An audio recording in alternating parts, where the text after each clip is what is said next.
Magandang araw po sa inyo, Kuya Bari. Ganon din sa mga nakikinig nating mga kasundo na walang sawang sumusuporta sa inyo, Kuya Bari. Hinihiling ko po na sana ay nasa maayos kayong kalagayan. Sa panahon ngayon, mahirap na ang hindi nag-iingat. Nagkalat na ang masasamang loob, mga magnanakaw, mga tulisan, mga bayaring mamamatay tao. Hindi lang po yun, maging mga aswang. Nagkalat pa din sa ating lugar sa panahon ngayon. Kuya Bari, ako nga po pala si Tino. 35 anyos sa kasalukuyan. Isa po akong construction worker na nakabase dito sa Maynila. Hindi po ako taga rito, bali ako po ay tubong Kalumpit, Bulacan. Ang kwentong nais kong ibahagi ko po sa inyo ngayon ay sarili ko pong karanasan tungkol sa mga aswang noong ako ay binata pa lamang. Matagal na panahon na po ang lumipas mula nang mangyari iyon, ngunit sa tuwing inaalala ko ito ngayon, hindi ko pa rin maiwasang panindigan ng balahibo. Natatakot pa rin ako at kinikilabutan, lalong-lalo na kapag naaalala ko ang muntikan ko ng pagkapahamak. Araw iyon ng linggo at inutusan ako ng aking ama na manghuli ng isda sa batis. Nasa probinsya kami at medyo malayo sa kabayanan. Walang ibang pwedeng gawin para makahanap ng ulam maliban sa pamimingwit at pagtutugis sa mga baboy ramo. Dati na din kasing may kamahalan ang karni sa palengke, kaya upang makatipid ay sinanay namin ang aming mga sarili sa paghahanap ng ulam sa manual na paraan. Ang aming bahay po ay nasa gitna ng aming palayan. Bali nasa 5 malalaking kahon nito, kaya tuwing anihan, hindi kami nahihirapan sa usaping bigas. Tanging sa ulam na lang kami nagkakaroon ng effort na maghanap po.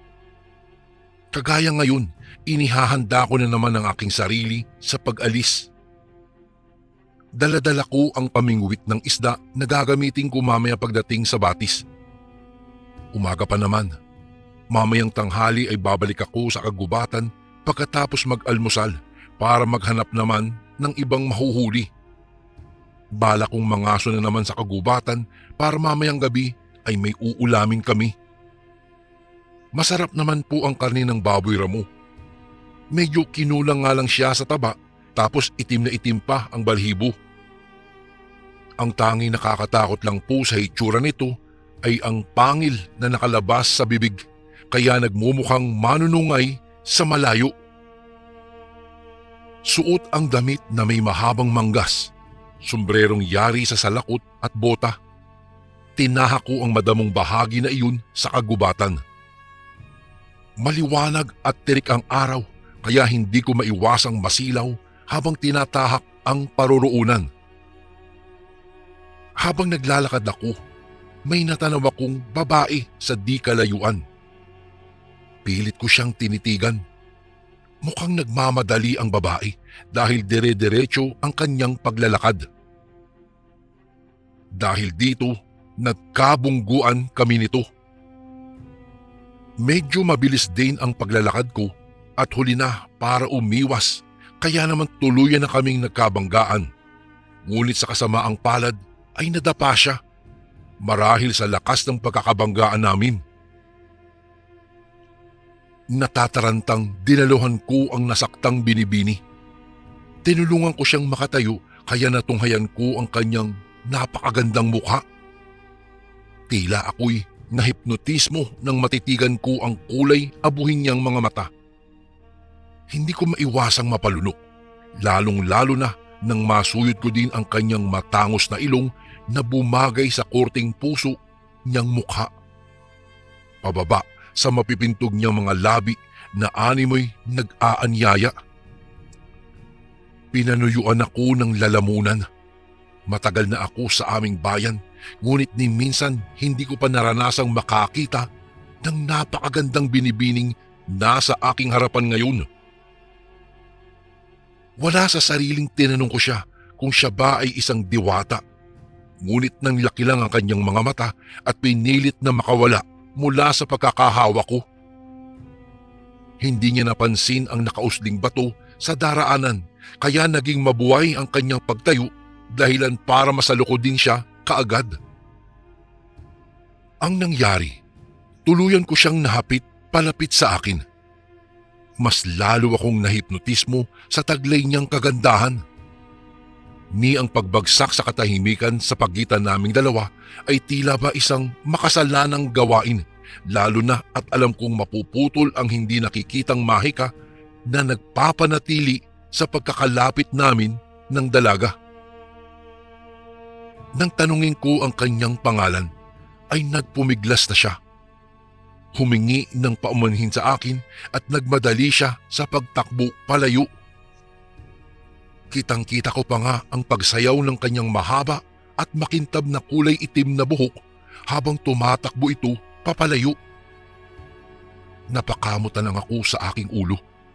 Hindi ko man lang nakilala ang magandang binibining iyon dahil mukha siyang natakot sa akin, kayong hindi naman ako nangangagat. Sa unang pagkakataon, pumuri ako ng isang dalaga. Ginusto ko siyang sundan pero hindi ko naman alam kung saan siya nakatira. Kung kaya't iwinaksi ko na lamang sa aking isipan ang kahit na anong binabalak at pinagpatuloy ko na lamang ang paglalakad ko papunta sa batis. May makipot na kalsada doon bago ako makarating sa tubig. Balik Kuya Bari, noong araw ay uso na ang paliguan na parang waterfalls dahil pinagkakaperahan na ito ni na Rose Ann. Bukod kasi sa sila ang nauna sa pwestong iyon, ay sila din talaga ng kanyang pamilya ang nagmamay-ari ng lupain na nakapaligid sa batis. Hindi nagtagal nang may nahuli na akong mga isda, dumaan ako sa tindahan nila upang bumili ng maiinom. Natigilan ako nang makita ko na naman ang magandang babae na nakabanggaan ko lang kanina. Muling nanumbalik ang kakaibang pakiramdam na nadarama ko sa babae kanina.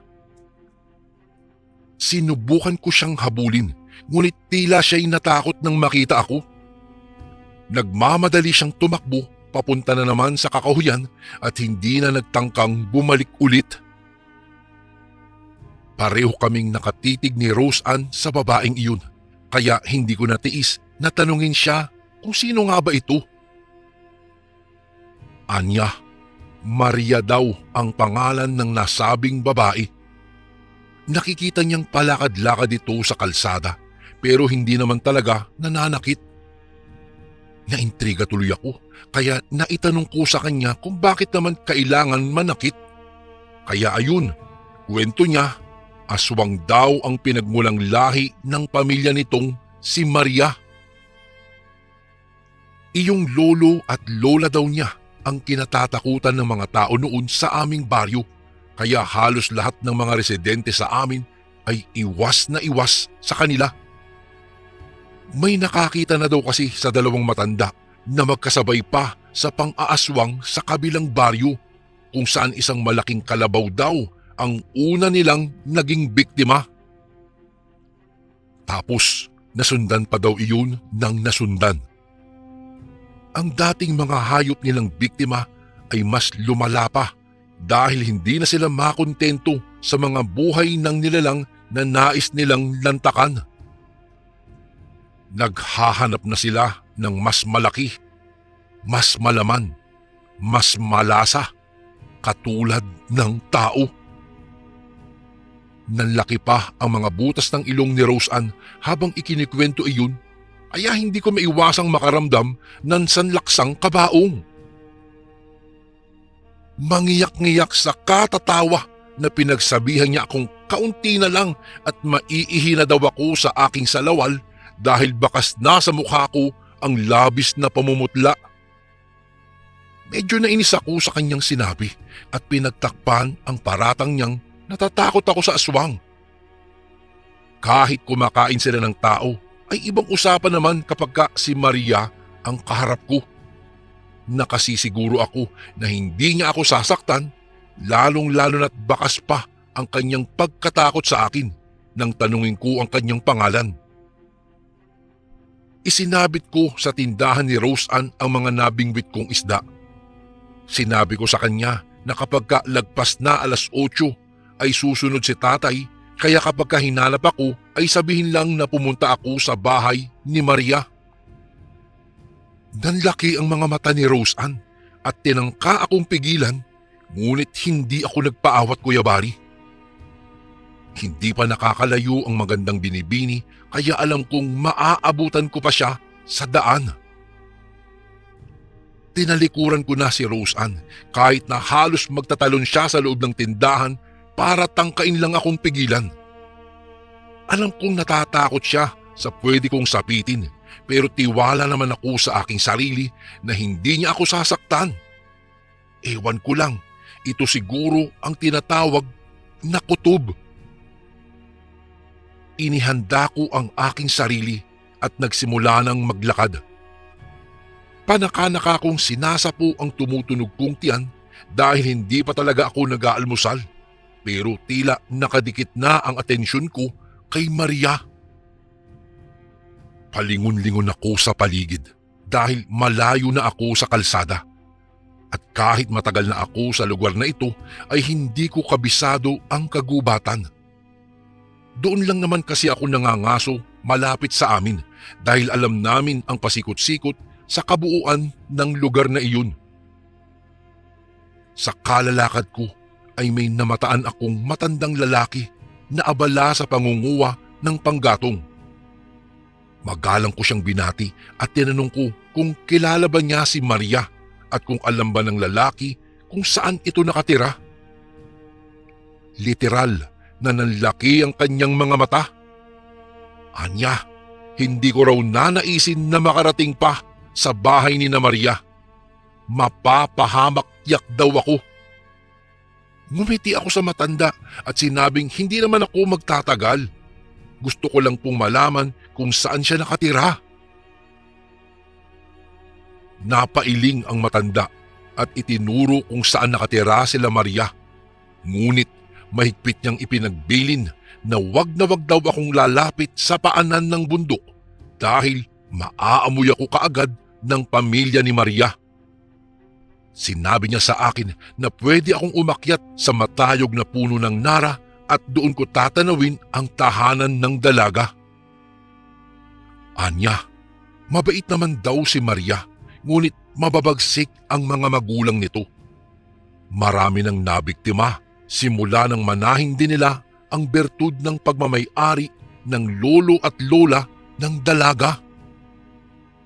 Dati pala silang mga deboto ng simbahan na may hinihiling ngunit napagkaitan.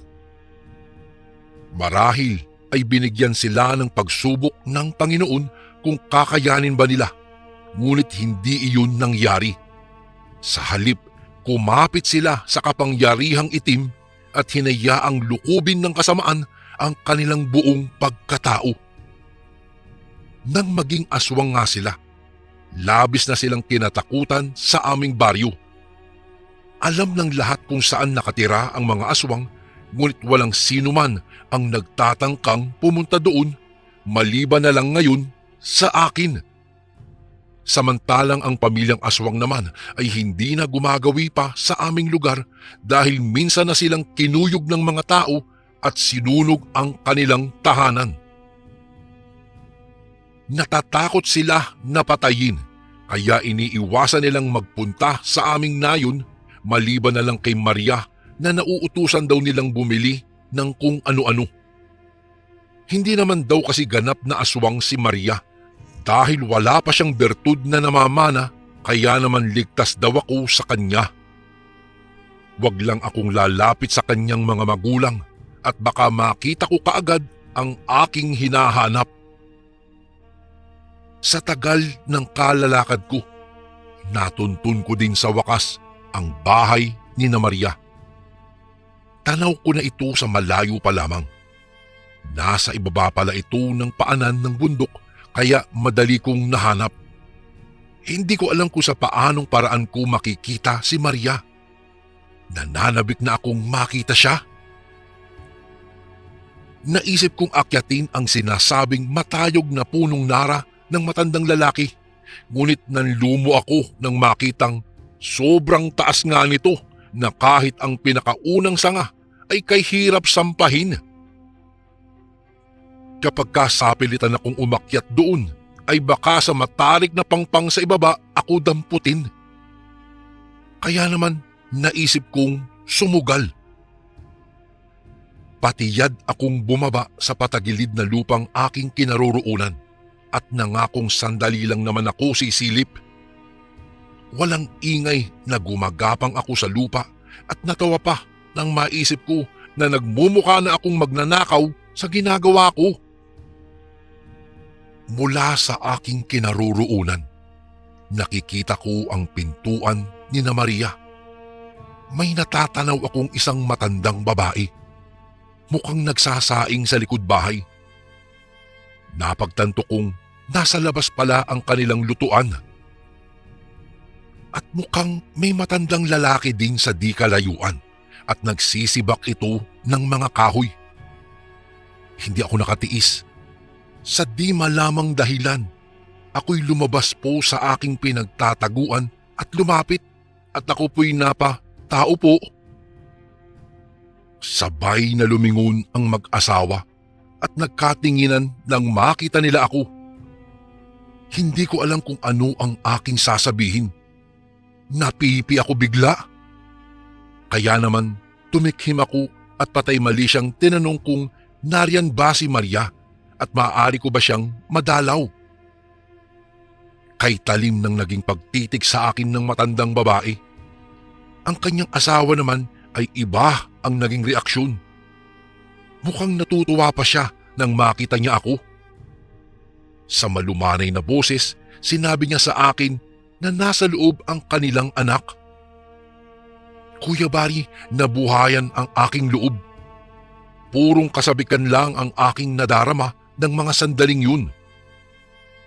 Hinayaan kong igiya ako ng lalaking nagpakilala bilang si Mang Dante sa kanilang silong. Wala din palang kasahig-sahig ang kanilang looban. Yari sa lupa lamang ang sahig at nakakalusot ang kahit na anong hayop sa ilalim kung nanaisin nilang pumasok. Tipikal na estilo nga talaga ng bahay ng isang aswang.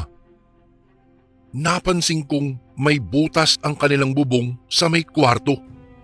Marahil sa bandang iyon dumaraan ang mag-asawa kapag tuluyan na silang nakapagbago ng kanilang anyo. Bigla akong napalunok. Iilang minuto na akong naghihintay ngunit wala namang dumarating na Maria. Dahil namansin kong tila papadilim na, tumayo ako at magalang na tinawag si Mang Dante. Naisip kong magpaalam na lamang dahil dumidilim na. Umiling si Mang Dante. Anya, madilim na raw para umuwi akong mag-isa sa amin. Baka daw kainin ako ng mga mababangis na hayop, lalong-lalo na at marami daw gumagalang ganoon sa lugar nila. Alam ko naman iyon, ngunit hindi nila ako matatakot. Kung kaya't sapilitan akong lumabas kahit mukha na kaming nagpapatintero ng matanda. Nagsimula nang bumangis ang kanyang mukha at umaalingasaw na ang kakaibang sigaw ng sangsang sa kanyang katawan. Kinilabutan ako. Pumikit kasi siya at saka muling dumilat. Doon ko na napansin ang pagbabago ng kulay ng kanyang mga mata. Naging matingkad itong kulay pula. Dito na ako naalarma. Lalo na at natanaw ko sa labas na maliwanag pa din kahit gabi na. Mukhang minamalas ako. Kabilugan kasi ng buwan. Maya-maya'y nakarinig ako ng ungol mula sa lutuan sa likod bahay. Marahil nagbabago na ng anyo ang kanyang asawa.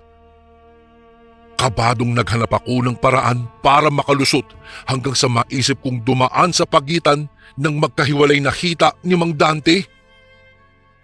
Nagmamadali ako sa paggapang, ngunit isa palang malaking pagkakamali ang aking nagawa. Basta na lang kasi niya akong sinakmal at initya sa isang tabi. Ang masakla pa, bumalandra ang aking likuran sa upuang yari sa kawayan. Napaaray ako sa labis na sakit. Pakiwari ko ay nabali ang buto ko sa likod dahil sa lakas ng pagkakabagsak ko. Nang hihinang bumangon ako at gumapang muli. Ikinatuwa pa ito ng gusto ni Mang Dante na kalaunan ay nagbago na ng anyo at naging isa ng ganap na aswang. Ang kanyang mukha ay nakakahindik ng pagmasdan. May itim na balat at mahahabang kamay. Ang kanyang dila ay tila parang latigo dahil nakakaabot pa ito sa aking kinaroroonan kahit ilang metro pa ang layo ko sa kanya. Dito ko na pinagsisisihan na mali nga naman ang ginawa kong pagsunod sa udyok ng aking kuryosidad. Ngayon, mukhang mapapahamak na ako. Dinaluhong naman akong bigla ng isang nilalang mula sa likod bahay. Sa aking hula, siya ang matandang babaeng kay bilis ding nakapagbago ng kanyang anyo. Hintakot na umiling ako. Alam kong masama ang magmura, ngunit naiusal ko nga iyon nang makita kong dalawa na ang nilalang na nakaharang sa akin. Nagtalsikan ang kanilang mga laway habang nag-aaway. Tila ba pinagtatalunan nila kung sino ang pwedeng umangkin sa akin. Nanginig na lang ako sa takot. Sa tingin ko ay wala na akong kawala sa kanila, kaya kursunadang nagtatakbo na ako papalayo nang sa gayon ay makaiwas ako kay kamatayan. Nagkagulo ang dalawang aswang at nagunahan sa paghabol sa akin. Matagumpay akong nakatakas sa bahay ng mga aswang at nagtatakbo sa kagubatan. Wala na akong pakialam kung magkandadapa pa ako hanggang sa maabutan nga nila ako at kalmutin sa aking likuran. Napasigaw ako sa sobrang sakit. Hindi ko akalaing magagawa kong tumili ng parang isang babae dahil sa aking nararanasan. Nanginginig na gumapang ako hanggang sa daganan na naman ako ng isa sa kanila, saka ako pinagkakalmot muli. Yun nga lang, hindi niya ako mapuruhan dahil nasasalag ko ang bawat kalmot niya. Maya-maya'y nagsisigaw na dumating sina Tatay, Rose Ann at ang matandang lalaking napagtanungan ko kanina. Parehong may hawak na pangontra laban sa aswang ang dalawa at masasabi kong hindi talaga sila nagpunta doon para makipagkaibigan. Nagtungo sila sa lugar na iyon para makipag-away. Hinampas ni Tatay ng daladala niyang buntot pagi ang mag-asawang aswang. Yung matandang lalaki naman ay may hawak na sibat at siyang ipinantusok niya sa dalawa. Samantalang si Rose Ann naman ay may dalang napakaraming asin. Wala siyang ibang ginawa kung hindi isaboy lang ng isaboy hanggang sa magsawa na yata ang mag-asawa at sumingasing nang humarap sa amin. Mukhang hindi rin sila papayag na maging talunan. Magdadambahan na lang sana kami nang marinig ko ang matinis na sigaw ni Maria. Nagmamakaawa na wag ko raw saktan ang kanyang mga magulang. Totoong mga aswang daw sila, ngunit hindi nila kontrolado ang kanilang mga sarili. Kung maaari daw ay hayaan na namin silang makauwi at hindi na nila kami gagambalain pa. Dahil sa mga sinabi ni Maria, napayuko na lang ako. Ako naman kasi ang dahilan ng kaguluhang ito. Kung kaya't lumapit ako kay Maria at humingi ng dispensa. Sadyang nabighani lang ako sa kanya kaya ako nagawang sundan siya sa kanyang tahanan. Maski sila Tatay at ang matanda ay kumalma rin, maging si Rose Ann. Biglang natigil ang paglalabanan. Ang mga magulang naman ni Maria ay bigla na lang nagtatakbo at naglaho sa kakahuyan. Si Maria naman ay nanatiling nakatitig sa kawalan kung saan nagtungo ang kanyang mga magulang. Umuwi kami ni tatay habang palingon-lingon ako kay Maria. Sayang kung hindi lang sana siya isang aswang.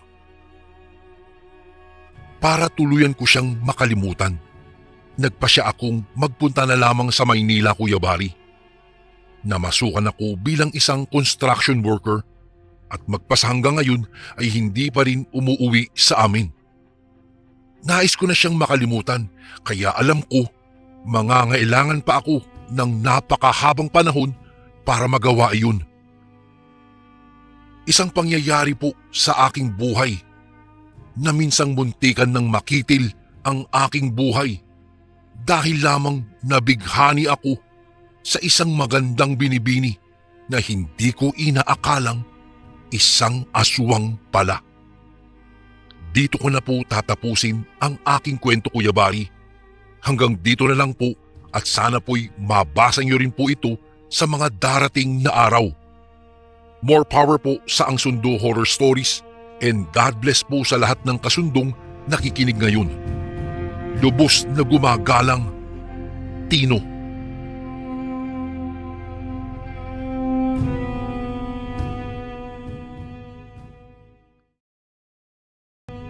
Magandang araw po sa inyo, Kuya Bari.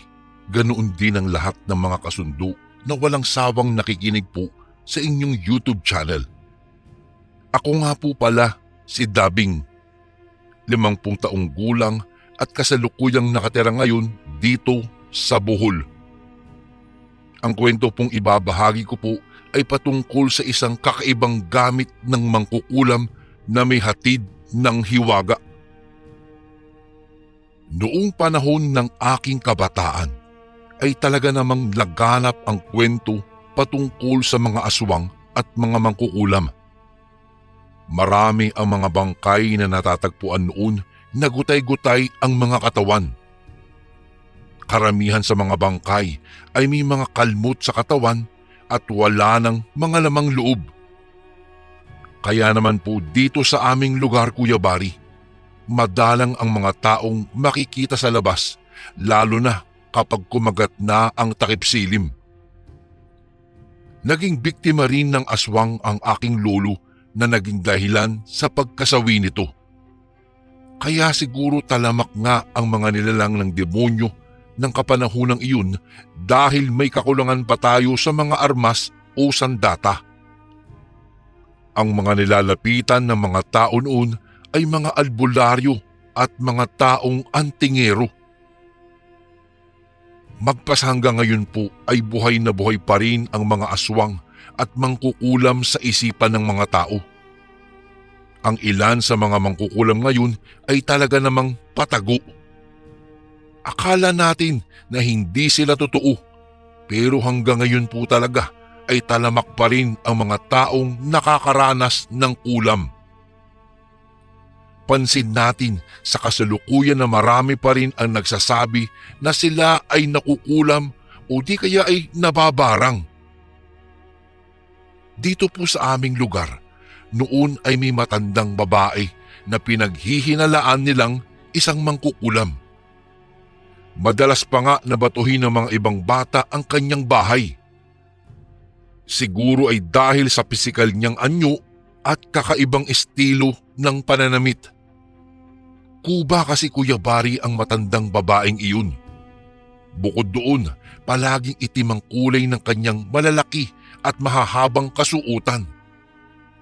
Marami na ang mga taong nakukulam dito, ngunit hindi nila alam kung sino ba talaga ang kumukulam. Palagi nilang pinag-iinitan ng ulo ang matandang kubang babaeng yan. Sinasabi nila at pinagdidiinan na isang mangkukulam ang matandang iyon. Isang araw ay may grupo ng mga tao ang biglang sumugod sa bahay ng matanda at pinagtataga nila iyon.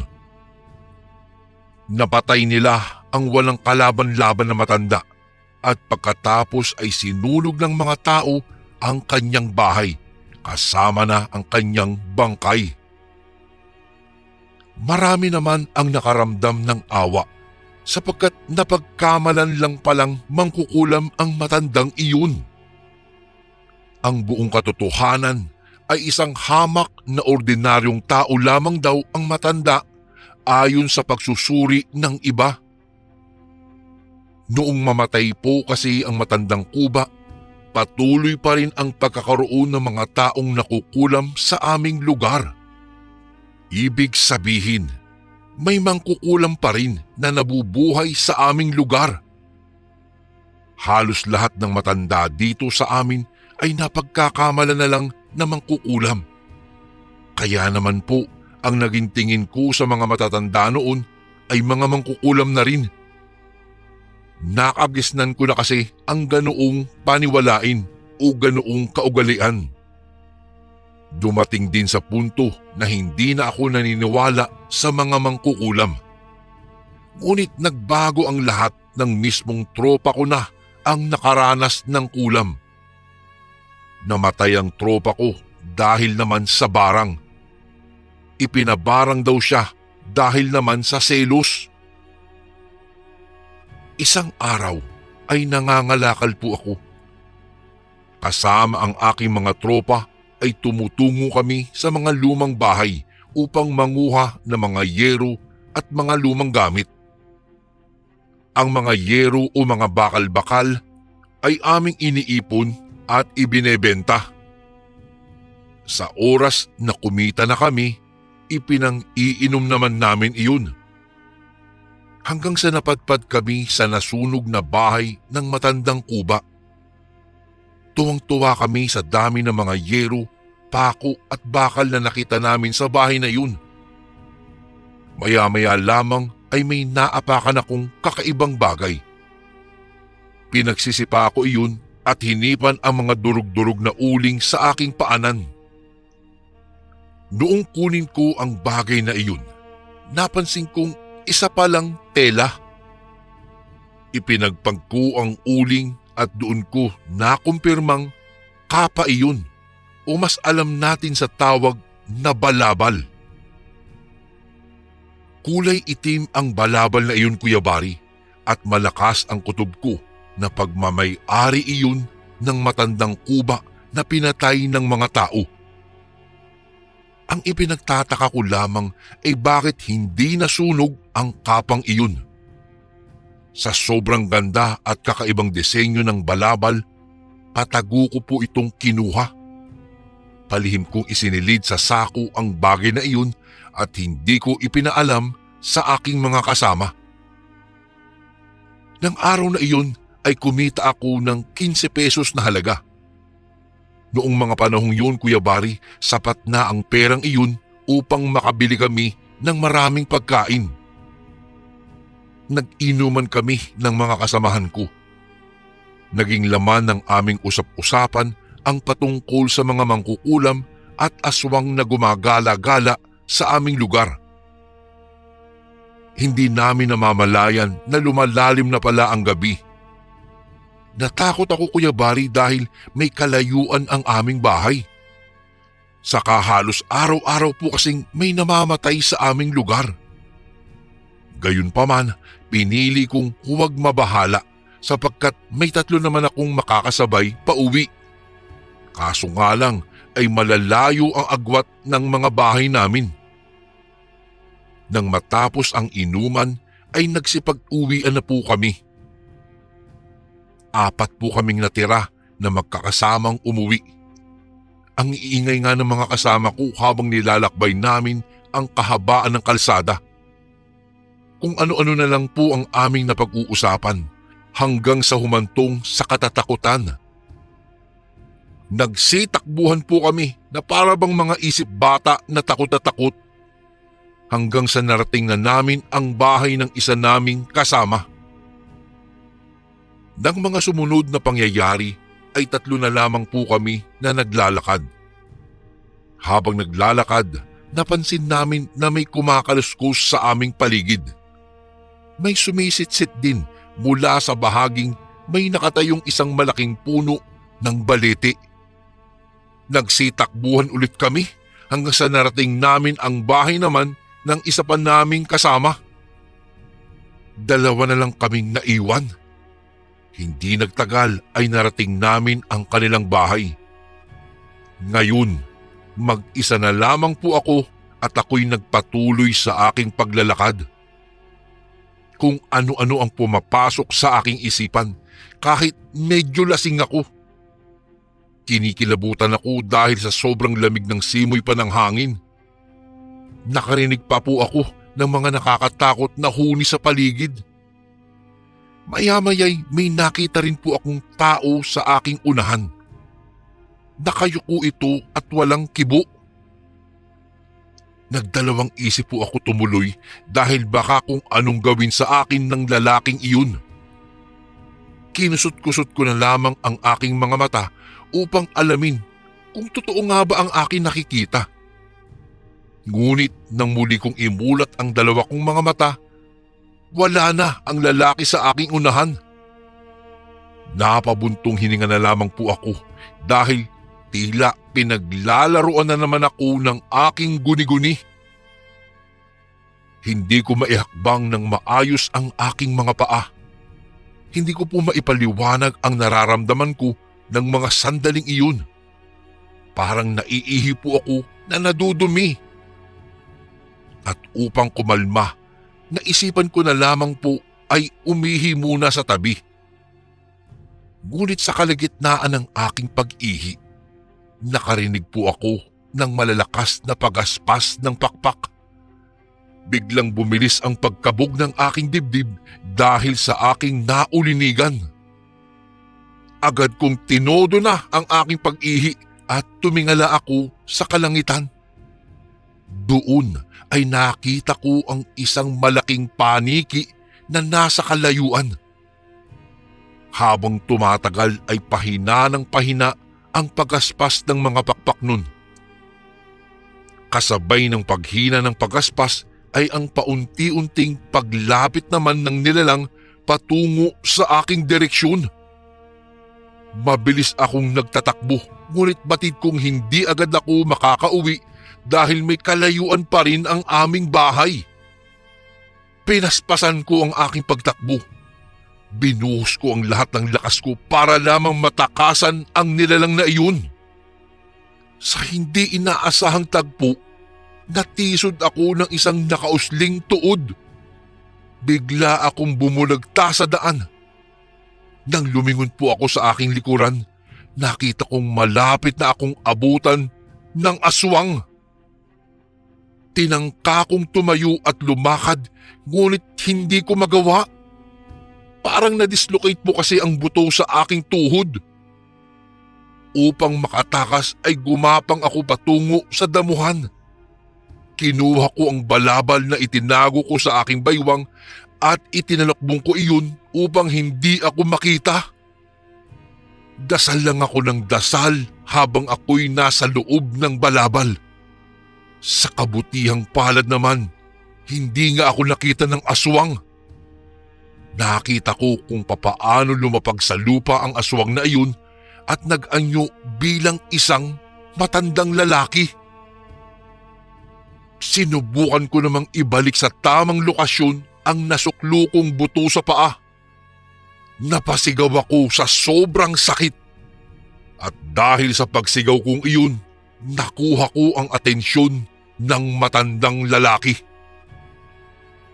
Tumungo ito sa aking direksyon na labis kong ikinagulat. Napatayo ako at tumakbo, ngunit nakapagtataka na hindi niya ako nakikita. Lumingon-lingon sa palibot ang matanda, pero nagulat ako kung bakit hindi niya ako tila nakikita. Doon ko naisip na may hatid na hiwaga pala ang balabal na aking suot. Parang naging invisible ako sa mata ng aswang na iyon dahil sa balabal. Sinamantala ko na ang pagkakataong iyon upang makatakas. Tumakbo ako palayo, Kuya Bari, sa matanda nang hindi na niya namamalayan. Maswerte ako sapagkat ligtas akong nakauwi. Agad akong kumatok sa bahay namin at mabilis naman akong pinagbuksan ng aking ina. Noong makapasok ako sa loob ng bahay namin, ay doon naman ako pinagalitan ng aking ina. Alalang-alala po kasi siya sa akin dahil sobrang lalim na po ng gabi. Binata pa lamang po ako ng mga panahong iyon, Kuya Bari, ngunit nakakatanggap pa rin ako ng palo mula sa aking magulang. Pagkatapos po nun ay nagpamuni-muni na lang ako sa aking kwarto. Hindi ko lubusang maisip kung papaano ako nagawang proteksyonan ng isang balabal. Doon sumagi sa aking isipan na siguro nga ay totoong mangkukulam ang matandang kuba na napatay ng mga tao. Malaki naman ang pasasalamat ko sa balabal niya. Kung hindi dahil doon, baka tuluyan na akong naging hapunan ng aswang na nakasalamuha ko. Dahil nga sa balabal na iyon, Kuya Bari, ay nabawasan ang aking takot patungkol sa mga aswang. Kaya naman malakas ang aking loob sa tuwing ginagabi ako ng labas.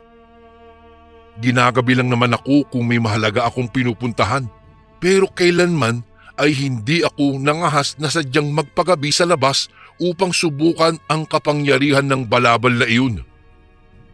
Kahit alam kong may kakaibang hatid ang balabal, hindi ko pa rin maiwasan ang makaramdam ng pangamba. May takot pa rin naman ako sa mga aswang.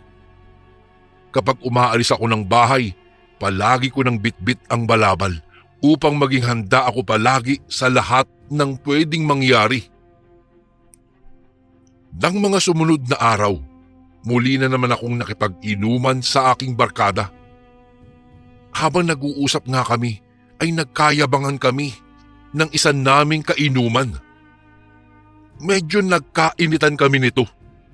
Naggalit ito sa akin at nagsuntukan kaming dalawa. Dala ng masidhing damdamin niya, kumuha ng itak ang lalaking nakaalitan ko.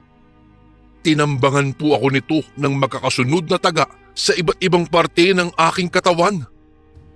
Nakapagtataka at napakaswerte ko dahil hindi man lang ako nagalusan. Namula lamang ang mga bahagi ng aking katawan na tinaga niya. Kahit saang parte ng aking katawan ay walang nasugatan. Hindi man lang nagawang paduguin ng itak ang aking balat. Dahil sa pangyayaring iyon, nagulat din ang aking mga kasama. "Pare, may agimat ka ba?" tanong ng isa kong tropa at kinapkapan ako. Sinuri nila ang aking katawan kung totoo ba talaga na hindi ako nasugatan. Ang galit naman ng aking kaaway ay napalitan ng pagkamangha. Nang mga sandaling iyon, batid kong dahil nga sa balabal na aking dala, kaya siguro hindi ako tinablan ng patalim. Hindi talaga ako makapaniwala sa kakayanang hatid ng balabal na iyon. Pakiramdam ko, palagi ako nitong pinoproteksyonan laban sa mga panganib. Kung hindi dahil sa balabal na iyon, siguro'y matagal na akong pinaglalamayan ng aking mga kaanak. Kagaya po ng mga naunang tagpo, umuwi na naman kami ng magkakasama hanggang sa ako na lamang naiwang mag-isa sa daan. Sa daan ay may nakasalamuha na naman ako. Hindi aswang ito kung hindi ay mga tulisan. 3 sila at sapilitan nila akong pinaglalabas ng pera. Nang mga sandaling iyon ay wala naman talaga akong pera. Kaya sa tuwing sinasabi ko sa kanila na wala akong pera, binubugbog nila ako. Ngunit hindi ko talaga maintindihan dahil hindi ko nararamdaman ang sakit ng bawat suntok nila. Nakakamangha talaga, Kuya Bari, ang balabal na ito. Nang mapansin ng mga tulisan na hindi ako nanghihina sa kanilang pambubugbog, napagkasunduan nilang tagain na lamang ako. Bumunot sila ng mga itak at salitan nila akong pinagtataga sa iba't ibang parte ng aking katawan. Sa kabutihang palad, hindi na naman ako tinablan ng patalim. Nagulat at natakot sila sa kanilang nasaksihan. Marahan akong tumindig mula sa pagkakahiga at isa-isa ko silang binanatan. Nang mapansin nilang kakaiba ang aking lakas, ay agad silang nagtakbuhan palayo sa akin. Inakala siguro nilang may sa demonyo ako. Nang gabing iyon ay ligtas akong nakauwi naman sa aming bahay at walang kahit na anong galos sa aking katawan. Ano ba namang bata ka kung saan ka naman pumupunta? Alam mo namang delikado ang lugar natin. Paano kung mapagaya ka sa lolo mo na napatay ng aswang? Bulyaw ng aking ama. Nasanay na naman ako, Kuya Bari, sa mga sermon nila tuwing umuwi ako.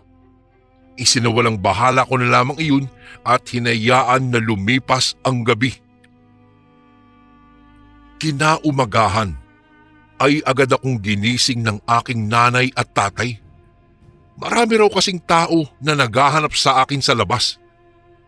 Gusto nilang malaman kung totoo ba na hindi ako tinatablan ng patalim. Anak, gumising ka nga dyan. Ano ba itong pinagsasabi nila? Totoo ba yun? Hindi ka raw tinatablan ng itak? Tanong ng aking ina. Napakamot na lamang ako sa aking ulo. Hindi ko akalaing malalaman ng buong baryo ang kaganapang iyon. Naku, paniguradong ipinagkalat iyon ng aking mga kaibigan na nakasaksi sa milagro sa nangyari sa akin. Nang dumungaw ako sa bintana, natanaw ko ang kairaming mga tao. Pagkatapos lumabas po ako at nagsinungaling na lang sa kanila. Pinalabas ko na lamang tanging haka-haka lamang ang kanilang nabalitaan. Pinagtitripan lang po ako ng aking mga kaibigan. Marami namang tao ang nadismaya at naniwala sa mga sinasabi ko. At marami din ang nagdududa at gustong malaman ang lihim ko. Nang sumunod na araw, dumarami na nga ang mga nilalang na umaaligid-aligid sa akin. Hindi lang mga aswang, kung hindi maging mga kapwa ko tao. Dumadami ang nagka-interes sa hiwaga na dala ko. Marami ang gustong umalam sa aking ikinukubling sekreto. Kaya naman, naging maingat na ako sa tuwing lumalabas ng aming bahay. Marami kasi talaga ang mga taong naiinggit sa akin. Isang araw nga ay may grupo ng mga kalalakihan ang biglang nangahas sa akin. Pero lahat sila ay nagawa kong itumba. Isang umaga, habang ako'y tahimik na nagkakape sa labas ng aming bahay, may isang lalaki na bigla na lamang tumaga sa aking batok. Mabuti na lamang, Kuya Bari, at nakasinturon sa aking baywang ang mahiwagang balabal. Hindi ako makapaniwala na magagawa ng isang tao ang bagay na iyon para lamang subukan kung totoo ang nakalap niyang tsismis. Kung nagkataong wala sa akin ang balabal, siguradong patay na ako. Noong lingunin ko kung sino ang tumaga sa akin, nalaman kong iyon ay ang isang mahusay na antingero sa aming lugar. Hinamon ako nito ng away at kapag matatalo ko raw siya, ay bibigyan niya ako ng isang butya na mayroon siya. At kung matatalo niya naman ako, ay sasabihin ko daw sa kanya kung saan nanggagaling ang kakaiba kong kakayanan. Ngunit hindi ako pumayag sa kanya, Kuya Bari. Ngunit paulit-ulit niya akong pinagtataga pa rin. Kung ano-anong mga salita ang sinabi niya sa akin na ikinainit ng aking ulo. Dala ng puot ay napilitan akong makipaglaban sa kanya. Ewan ko ba, Kuya Bari, pero matapang akong sumugod sa kanya.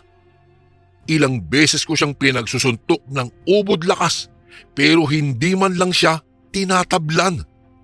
Parang wala sa kanya ang bigat ng kamao na dumadapo sa kanyang mukha. Maya-maya'y inilabas ng antingero ang kanyang buntot pagi sa pag-akalang may sa demonyo raw ako. Inakala niya na isa akong gabunan. Ito po ay isang uri ng aswang na nagagawang makapaglakad kahit may araw. Ngunit ang buntot pagi po ng antingero ay hindi man lang tumalab sa akin. Doon niya napagtanto na hindi ako isang aswang. Ibinuhos ko naman ang aking lakas. Nagpakawala ako ng isang malakas na suntok na ikinasubsob ng antingero sa damuhan. Pansin ko rin na hindi matatapos ang tunggaling iyon sapagkat kapwa kami may kakaibang lakas. Para bang pantay lamang ang aming kakayahan. Dahil doon, hindi na umimik pa ang antingero. Umalis na lamang ito palayo sa aming bahay. Lumipas ang ilang buwan. Isang gabi ay may nakaengkwentro na naman akong isang aswang. Ilang beses akong pinasadahan ng magkakasunod na kalmot gamit ang matatalas na kuko nito. Ngunit hindi po ako tinablan. Ngunit sa kasagsagan ng aming hidwaan, lumuwag ang pagkakatali ng balabal.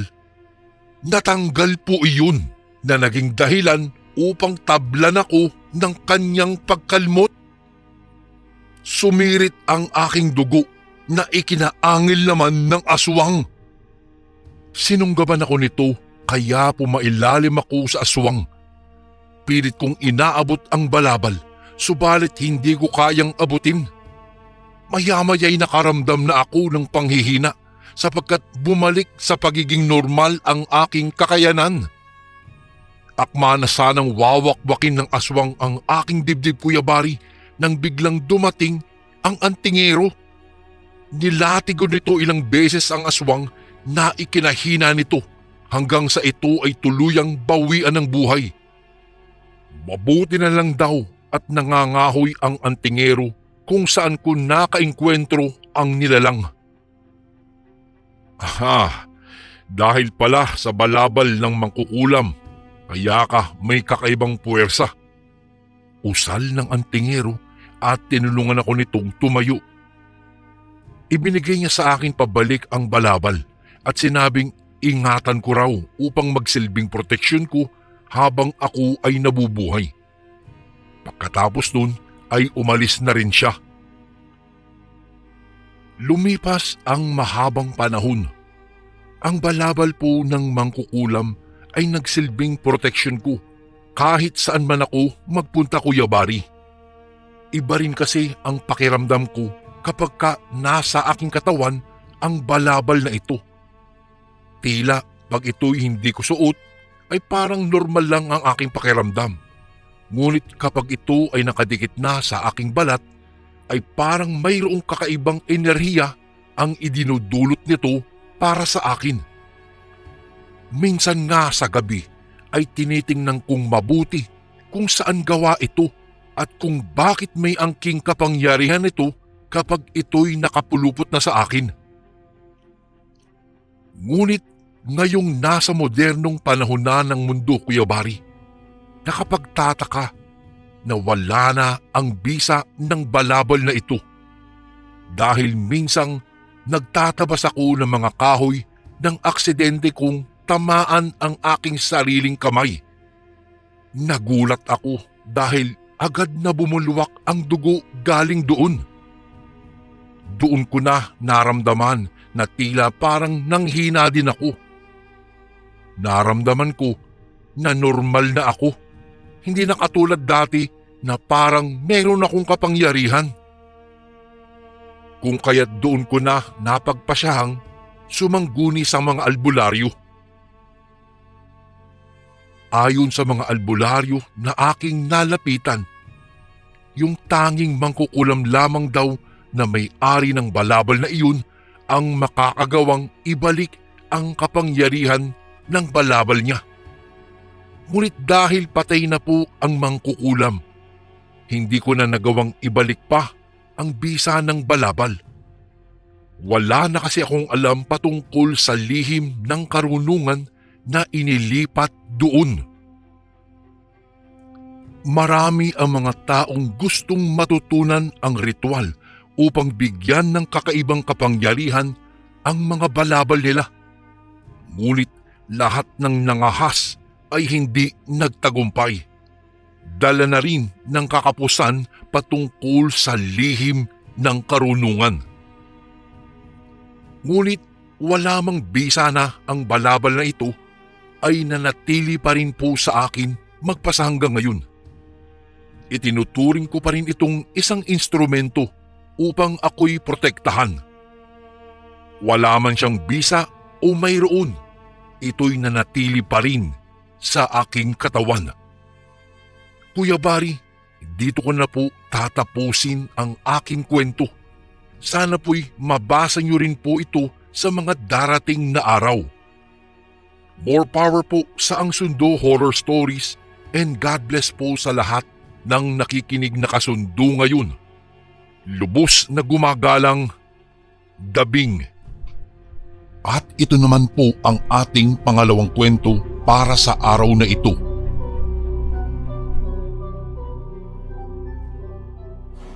Magandang araw po sa inyo, Kuya Barry. Nais ko lang sanang ibahagi sa inyong channel ang kwentong ito. Ito po ay naging karanasan ng aking kaibigan na itago na lang natin sa pangalang Leandro. Siya nga po pala, Kuya Barry, ako po si Pilo. Nangyari ang kwentong ito noong minsan daw siyang sumama sa kanyang tiyuhin upang magtrabaho sa isang construction site. Leandro, bukas ay sumama ka sa akin para naman kumita ka. Wika ng kanyang tiyuhin. Dahil nga wala namang trabaho itong si Leandro, nagpasya siyang sumama sa kanyang tiyuhin. Subalit, bago pa man siya makaalis ay pinaalalahanan siya ng kanyang ina. Leandro anak, eto bilin ko lang to sa'yo . Huwag ka sanang basta-bastang kumain sa mga bahay-bahay doon at mas lalong huwag kang makikisalamuha sa mga hindi mo kakilala. Maliwanag ba? Wika ng kanyang ina. Bakit naman, Nay? Tanong ni Leandro sa kanyang nanay. Napatitig naman sa kanya ang kanyang ina at pagkatapos ay sinabing may mga aswang sa lugar na kanilang pupuntahan. Dahil hindi naniniwala ang aking kaibigan sa mga aswang, napailing na lang ito sa sinabi ng kanyang ina. Upang hindi na siya pagsabihan pa ng kung ano-ano, ay nagpasya na lamang siyang tumango. Sige nay, tatandaan ko po lahat ng inyong bilin sa akin. Wika na lang niya. Noong mga sandaling iyon ay nagpaalam na si Leandro na papunta na siya sa kanyang tiyuhin. Habang naglalakad si Leandro ay napaisip siya sa sinabi ng kanyang ina. Bakit kaya yun ang sinabi ng nanay? Ituloy ako mapakali. Pero hindi naman siguro totoong mga sinasabing may mga aswang. Saad niya sa kanyang sarili. Minabuti na lang niyang wag nang isipin pa ang sinabi ng kanyang ina sa kanya. Pagdating niya sa bahay ng kanyang tiyuhin ay nakahanda na iyon, kung kaya umalis na silang dalawa at tinungo na ang kalsada. Pagdating nila sa kalsada ay nag-abang sila ng tricycle upang magpahatid doon sa baryo kung saan sila magtatrabaho. Maya-maya'y may dumaan ng tricycle, kung kaya nakasakay na sila roon at nagpahatid. Habang bumabiyahe, nag-usap sina Leandro at ang kanyang tiyuhin. Tiyo, may tatanong lang sana po ako sa inyo. Totoo bang may mga aswang sa mga doon sa baryong pupuntahan natin? Tanong ng aking kaibigan sa kanyang tiyo. Napailing naman ang kanyang tiyuhin kay Leandro at pagkatapos ay sinabi niyang hindi niya alam dahil ilang araw pa lamang daw siya roon. Dahil doon ay nanahimik na lang si Leandro. Makalipas ang ilang oras na biyahe ay narating namin ang nasabing baryo. Liblib ang lugar na iyon at walang gaanong kabahayang naroroon. Bumaba sila sa tricycle at saka pumunta doon sa site kung saan sila magtatrabaho. Pagdating nila roon ay may kaunting proseso na ginawa sina Alejandro at kalaunan ay naayos din kaagad nila iyon at nakapagsimula na silang magtrabaho. Bandang 11:00 nang tumigil sila sa kanilang pagtatrabaho upang makapagpananghalian. Sa kasamaang palad ay nakalimutan ni Alejandro na magdala ng kanyang baon. Sa kadahilanang iyon ay tinanong niya ang kanyang tiyuhin. Tiyo, may konting problema eh. Kala ko kasi may mga tindahan dito. Wala akong dalang baon. Meron po bang mga karinderya banda rito? Tanong ni Alejandro. Napaisip saglit ang tiyuhin ni Alejandro.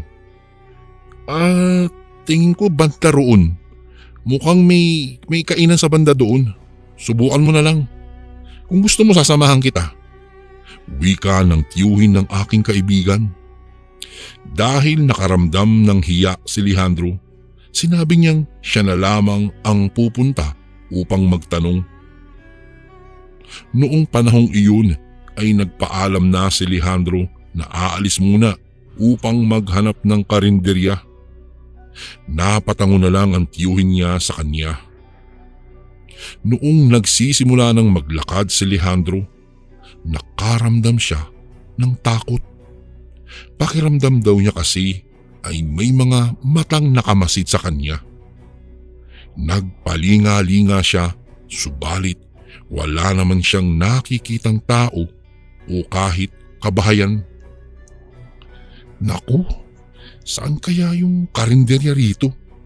Tanong niya sa kanyang sarili. Nagpatuloy siya sa kanyang paglalakad hanggang sa makarating siya sa tapat ng isang kainan. Napalunok ng kanyang laway si Alejandro. Napahawak pa sa kanyang tiyan si Alejandro ng mga sandaling iyon at tila kumakalam na ito. Pagkakita niya ng isang babaeng nakatayo sa loob ay walang pag-aalinlangan siyang pumasok. Binati niya ito at pagkatapos ay nagtanong, Ate, meron po ba kayong mga lutong ulam diyan? Tanong ni Alejandro sa babae. Matagal na napatitig sa kanya ang babae na animoy inaalam ang kanyang pagkatao. Lumapit si Alejandro sa nakahilerang kaserola at saka napailing noong makitang sobrang kaunti na lang ng natitirang mga ulam. Kuya, sandali lang, pasensya na, ubos na yan. Pero mayroon pang balbakwa doon sa loob ng kusina namin. Kukunin ko na lang. Baka gusto mo iyon. Biglang wika ng babae. Napatango na lang si Alejandro sa kanya at agad na pumasok sa kusina ang babae. Habang wala ang babae, nagpalinga-linga ang aking kaibigan. Sa hindi niya malamang dahilan ay bigla siyang kinabahan. Para kasing may kakaiba sa karinderyang iyon. Pagkaraan lang ng ilang minuto ay bumalik na ang babae. Dala-dala niya ang isang mangkok na mayroong balbakwa. Bago ko po ipagpatuloy ang kwentong ito ay may request sana ako sa iyo kasundo. Isang pindot lang ito kasundo sa subscribe button namin. Malaking tulong po ito sa amin kasundo upang mapagpatuloy pa namin ang mas marami pang magagandang kwento. Salamat sa pag-subscribe mo, bagong kasundo.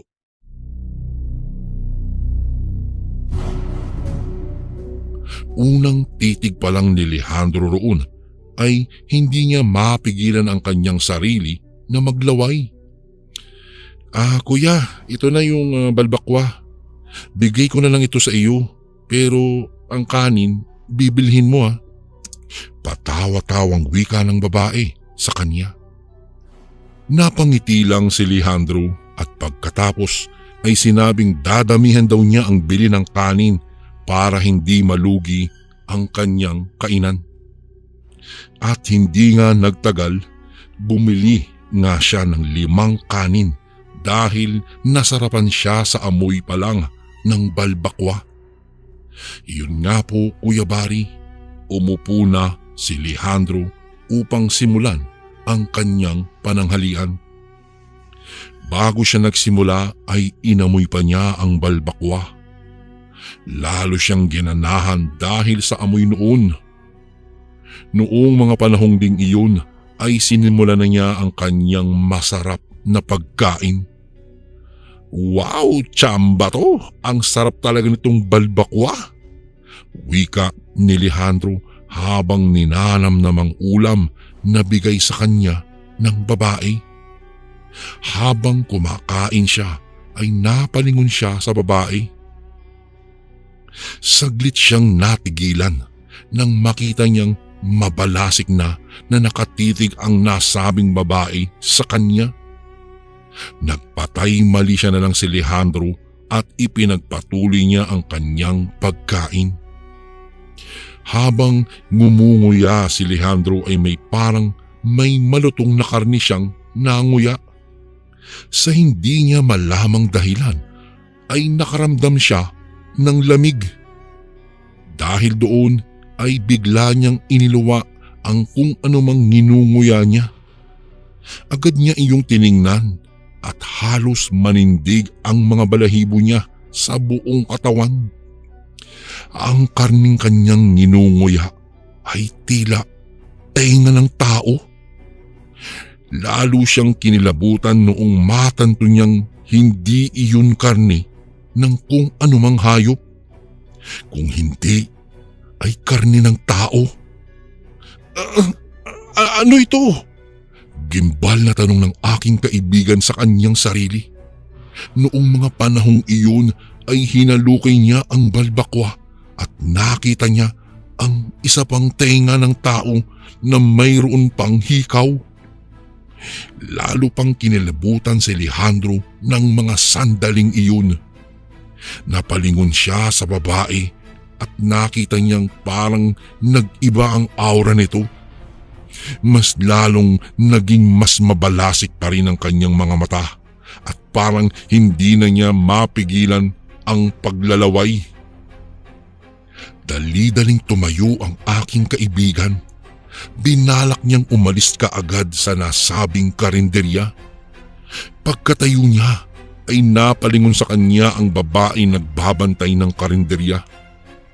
Kinilabutan si Alejandro noong mga sandaling iyon. Aalis na sana siya ng karinderyang iyon ngunit lumapit sa kanya ang babae. Kuya, tapos ka na bang kumain? Tanong niya kay Alejandro. Hindi nagawang makatugon ni Alejandro. Napatango na lang siya sa nasabing babae. Ate, salamat ha. Aalis na po ako. Hinihintay na siguro ako ng aking mga kasama doon. Ito nga po palang bayad ko. Wika ni Alejandro. Mas lalong naging mabalasik ang mukha ng babae. Napatitig siya sa balbakwa niya at sa taingang nasa hapag. Hindi ka aalis. Seryosong wika ng babae kay Alejandro. Pinapakita pa niya ang kanyang ngipin at naglalaway na habang nakatitig kay Alejandro. Aalis ako rito. Aalis ako. Utal na wika ni Alejandro dahil sa kabang kanyang nararamdaman. Dahil sa sinabing iyon ni Alejandro ay biglang hinawakan siya ng babae. Mahigpit iyon at parang tumutusok na ang kuko niya sa balat ng aking kaibigan. Sa kadahilanang iyon ay tinabig siya ni Alejandro. Agad namang natumba ang babae.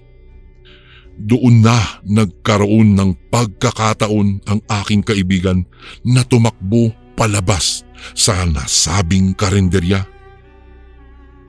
Saktong pagkalabas niya ay nakita niyang patungo rin sa kanya ang kanyang tiyuhin at ang kanyang ibang kasamahan sa trabaho.